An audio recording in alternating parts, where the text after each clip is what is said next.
sino man magto, hindi makahamak, kundi makaangkol sa kabuhi mo walang sing katapusan.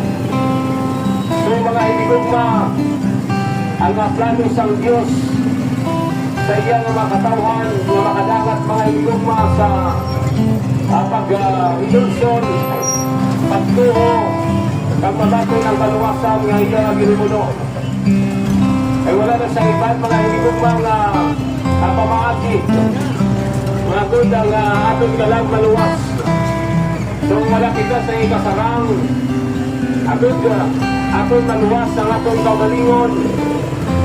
Wala mga hinigugma sa seremonya, ritual, mga hinigugma nga dapat i-comply sa isa katawa kung siya maluwas.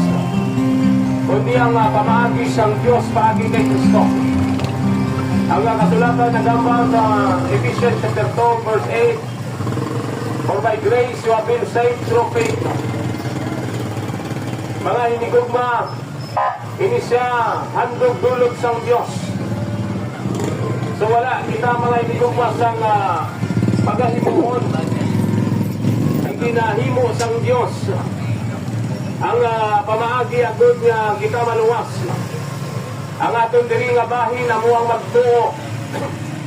Ang magtuo kay Ginoong Kristo. Bilang imo kaugalingon nga manluluwas.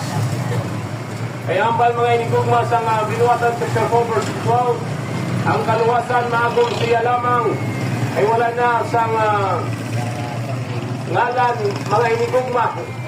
Nagipadala ang Diyos diri sa duta agom niya maluwas. Ang ambas sang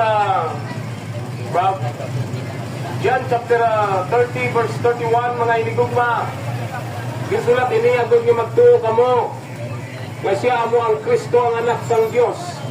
Nagpaagi sa sini nga pagtuo may kabuhi kamo nga walang sing katapusan. Itong anak, ang sino man yung magtuo hindi makahamak kundi makaangkol sa kabuhi nga walang sing katapusan.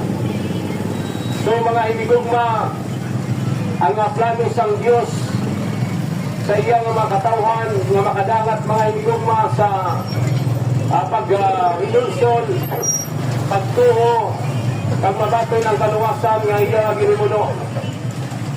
Ay wala na sa iban, mga hinigugma nga pamaagi, mga good ang atong galang maluwas. So wala kita sa ikasarang, agud atong maluwas ang atong kaugalingon. Wala mga hinigugma ang seremonya, ritual, mga hinigugma nga dapat i-comply sa isa katawa kung siya maluwas. Kundi ang